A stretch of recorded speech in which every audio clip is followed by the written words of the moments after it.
HasanAbi corporate. I don't even know what that is. Let's watch the Innuendo Studios video. Why these conspiracy theories are so successful, why they're prescient, why they're important. The AltRight Playbook, Control the Conversation by Innuendo Studios. This is a 5-year-old video, and it's still important to this day. Say, for the sake of argument, there's this guy who's running for president.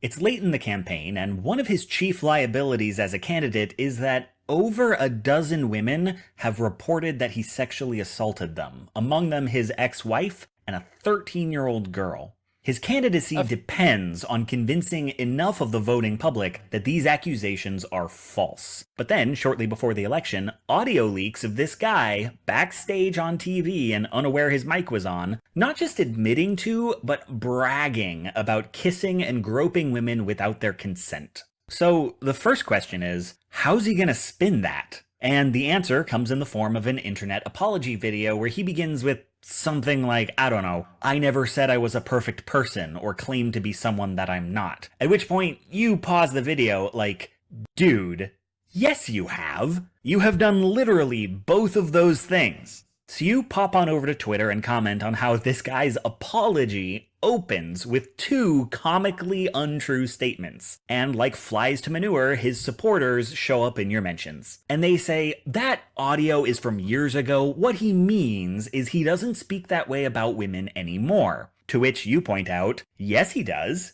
He did, like, 2 months ago. And they say, well, his opponent's husband actually does those things. And you reply, those allegations are far less substantiated, and if they're true, the candidate's not responsible for her husband's misconduct, and if they're true, that doesn't make this guy innocent. And they start leaning in on the why do liberals make such a big deal about coarse language, strong women can handle themselves, in real life there are no content warnings, and all you can do is lean back in your seat laughing to yourself.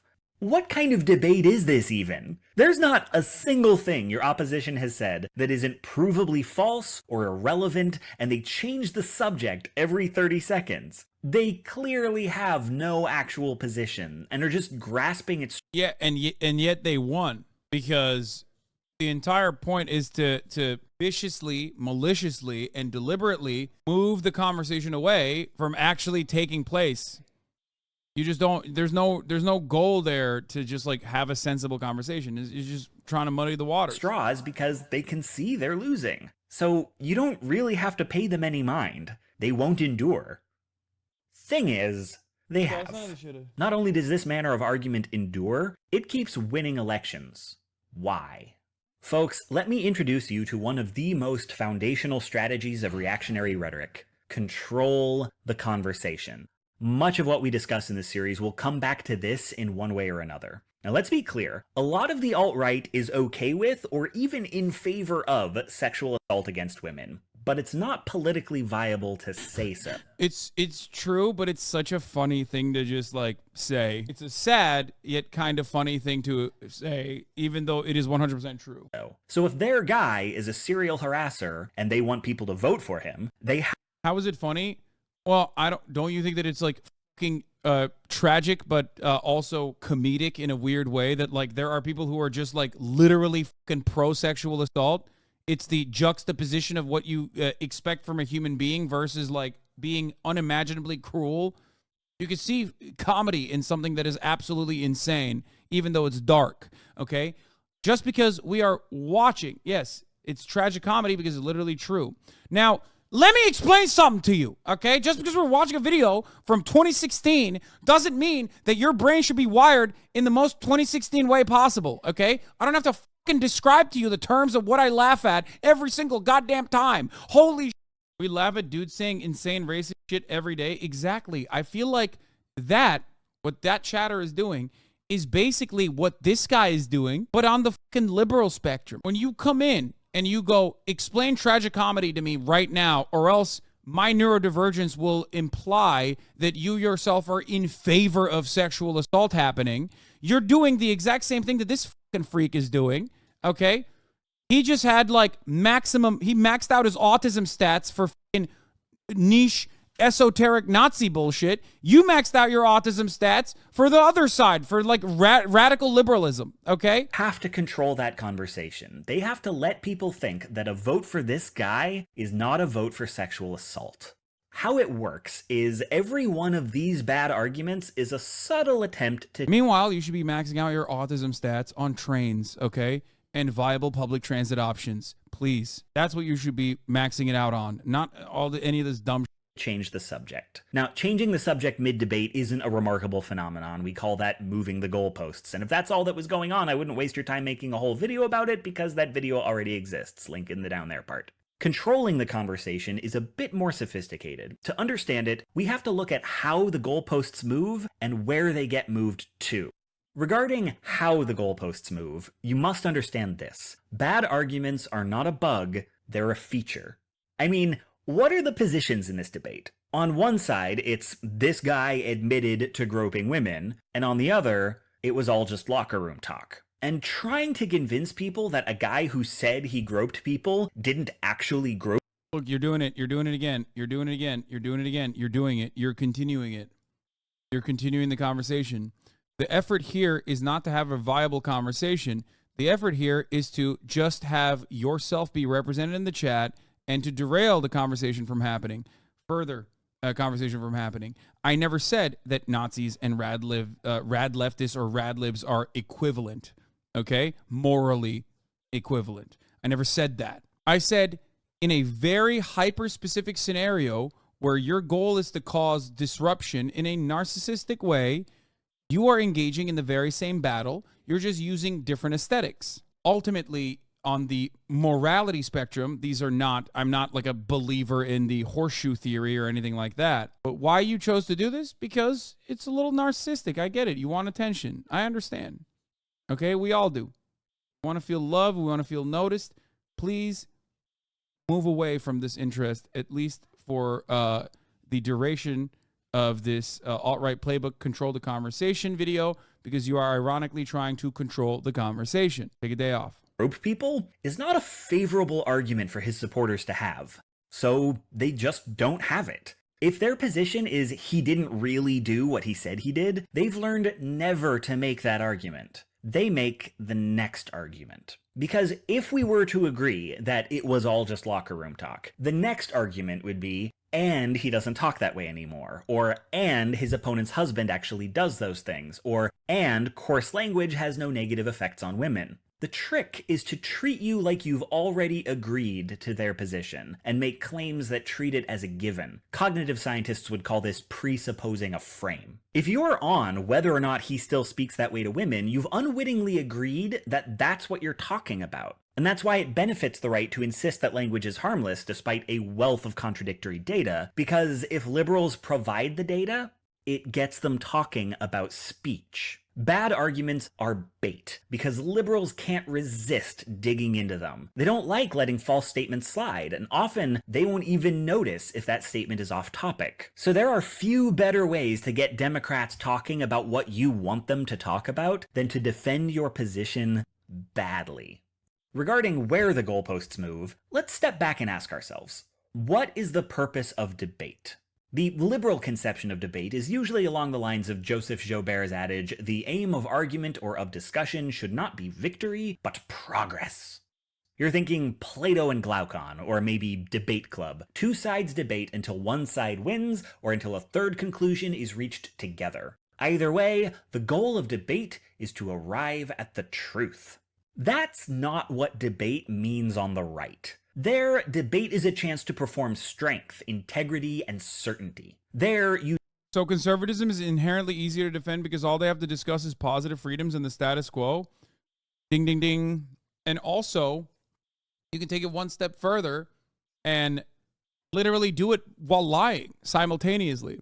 It is, in my opinion, much harder to lie about like a leftist future because you've never experienced it. You can lie about the current ongoing oppressive constructs that you exist under and always point to common sense.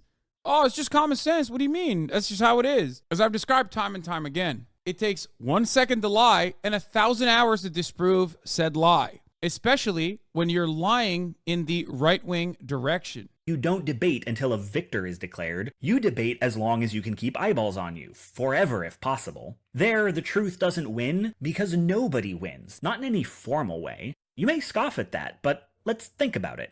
This is how political debates are structured in the US, where two candidates come in already knowing everything they're going to say, where it's political suicide to concede any point or find any compromise, and where who won is up to the voters. In such a framework, truth and falsity don't exist. All that matters is how much of the audience agrees with you.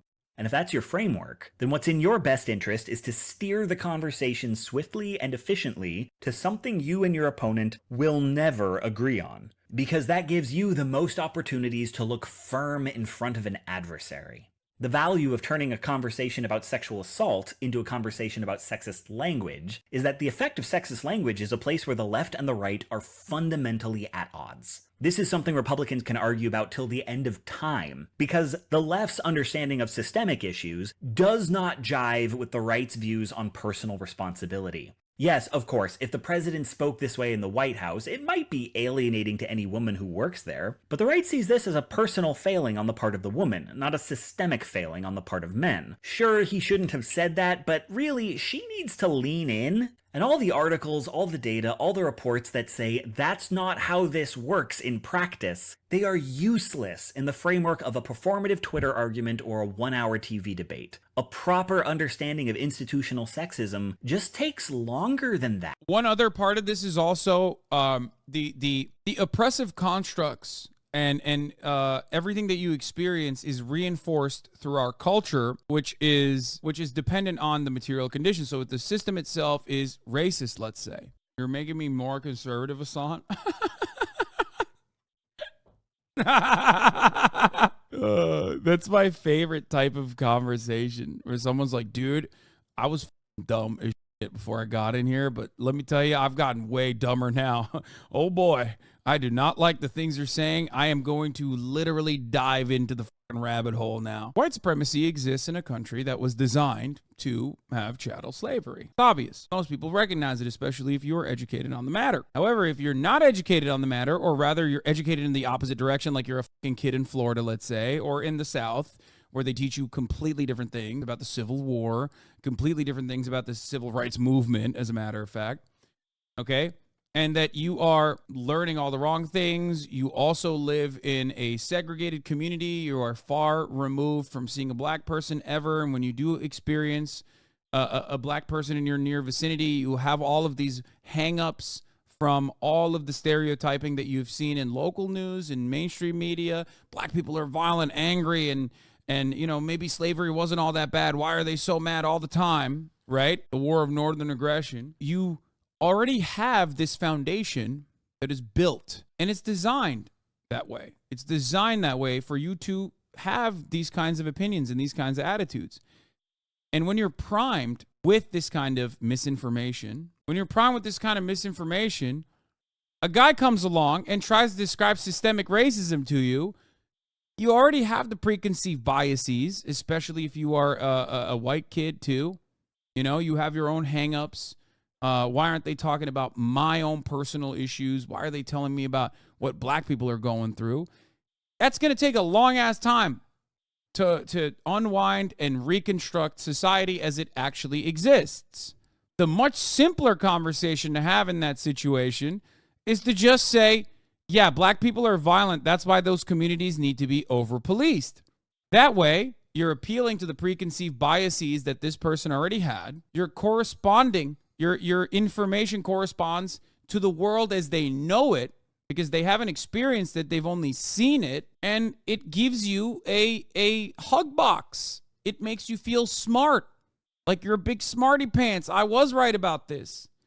I was so right. That's it. That's why it's so easy to be a conservative commentator, because you don't have to do world building at all. The world has been built before you. You can also hype up the nostalgia of a time that existed before top of the hour ad breaks, before you needed to avoid them with a $5 a month subscription or a free one in the form of a Twitch Prime. You know, back then it was much better. People had houses, you know, you could get a white picket fence.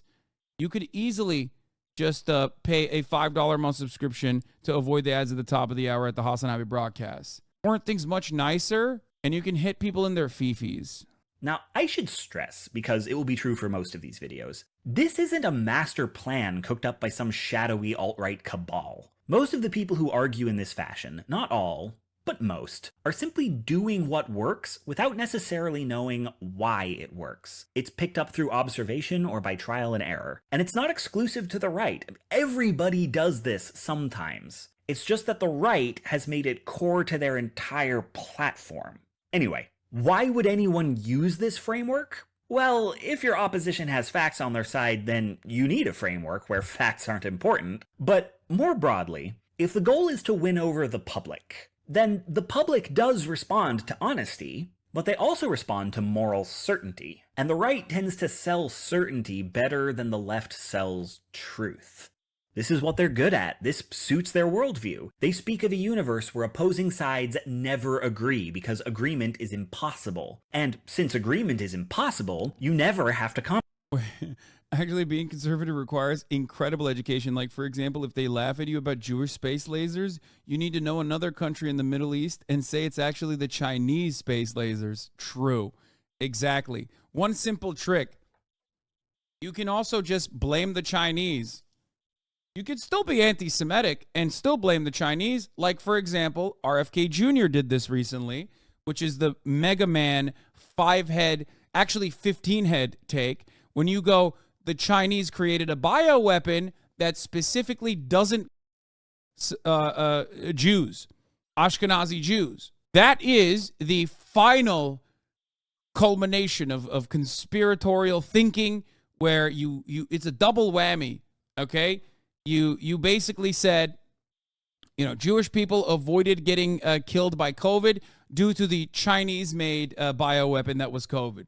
It's fucking awesome. And before people yell at me for saying, Hasan, why is that level of misinformation and anti-Semitic xenophobic conversations awesome?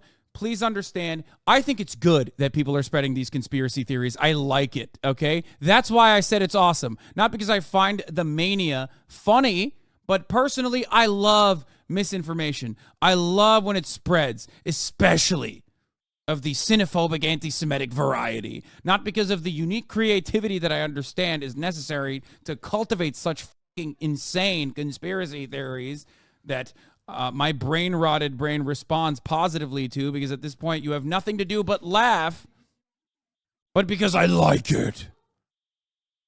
Yeah, because it will never hurt you. Stop. I know you're LARPing. I know you're LARPing as a rad lib chatter, but it's actually pissing me off. Anyway, let's continue. Compromise. And since politics isn't about compromise, it's just about outnumbering your competition by any means necessary and obstructing them at every turn when they outnumber you. There is comfort in the idea that people are just fundamentally different and that they owe each other nothing.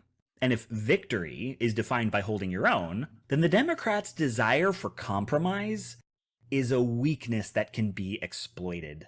On a gut level, the right knows what debate means on the left, knows that the left wants to meet in the middle. So all they have to do is bait the left into having a discussion on their terms, and then keep insisting that they should find common ground. You could work with us if you'd only try a little harder. Because the rules of that debate, where you concede points and look for compromise, in their world, make the left look weak.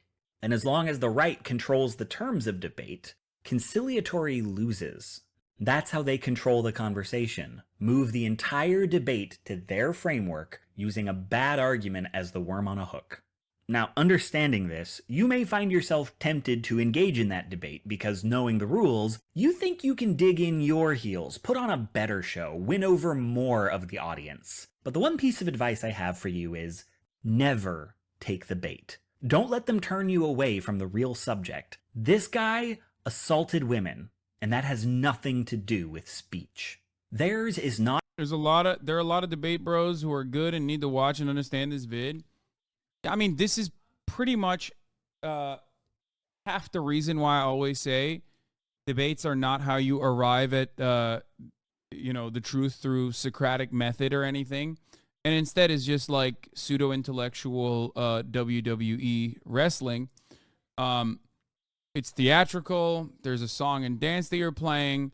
And the main purpose isn't necessarily to arrive at a truth, but actually to just ritualistically humiliate your interlocutor. And are there people who can be shifted in a debate? Certainly. There's a 20% that will maybe believe that you overpowered your opponent with your stronger rhetoric. But that doesn't necessarily mean you are correct on the facts. 40% will be firmly on your side. The other 40% will be firmly on the other side. Maybe 20% in the middle could move in either direction, depending on how powerful your rhetoric is. But it has absolutely nothing to do with real information and you being 100% correct. That's it. And that's the truth. It's I don't know why people don't. I don't know why people always make it seem like there is, some valid real truths coming out. It's like you have to test your ideas in the metal. You have to test the metal of your ideas. That's how you do it. Unless you do the worm, in which case you do win. And for the record, I do routinely debate. I debate all the time. I debate all the time. It's something that I do regularly. You don't even practice your worm. Yeah, I mean, I do it because it is entertaining, especially if it's like really, really silly, low, low harm, like dumb shit. Or if your opponent is someone like XQC, then it's a lot of fun because like he will make it entertaining and chaotic because he's just, not capable of holding a debate. Even when he tries hard, he just like constantly unwinds. Even if he has like good points, even if he takes notes, he just like forgets about them and gets emotional and starts just saying like insane shit. But it's like good content overall. So it's great. It's great when it's like low impact debates on dumb shit. The only thing you debating is that ban button, lol. I know it's all. There is also this other side where people have like very clearly, very very deliberately created this like narrative. Like Hasan is bad at debates. That's why he like escapes them. It's like I've debated more people than most publicly on television. I'm very clear about my boundaries. I will debate if I feel like there is genuine harm happening and you have a large enough audience that like maybe I could captivate 20% of that is a decent chunk. I'll do it. I've done it. I will continue to do it, but it is not all I do. I'm not interested in making that my entire content. I've debated on live TV. I've debated in front of large crowds. I've debated on live television. The idea that I don't debate is silly. I have debated. You can find them. You can find many examples of this. If someone has a big enough audience, people say, oh, you're doing it for clout. It's like, yeah, because the way I see it is if someone has a large enough audience and they're spreading harmful misinformation to that large enough audience, I think that there is 20% of that audience that I would like to at least change the minds of. That's it. If someone has a tiny audience, then why would I give them a larger platform? Was it you said that you were going to be debating Jordan Peterson soon? We were supposed to at Oxford Union Hall. Unfortunately, it is not happening. He backed out. Not a game that can be won by progressives. Even if you ruined them for some ignorant comment on the First Amendment, you'd only be legitimizing their rules, and those rules do not lead to a functional society. They are based on the idea that differing types of people can't work together. So one just has to beat out all the others. You can't expect to run on those principles and not get flooded with Nazis, homophobes, and handsy rapists. So get it out of your head that you can win in a debate with the far right, that you can beat them at their own game. If you find yourself playing their game, you've already lost. Yep, great video from the from Innuendo Studios. The AltRight Playbook, Control the Conversation, is a 5-year-old video, maybe a 6-year-old video as a matter of fact, and yet still prescient, still important.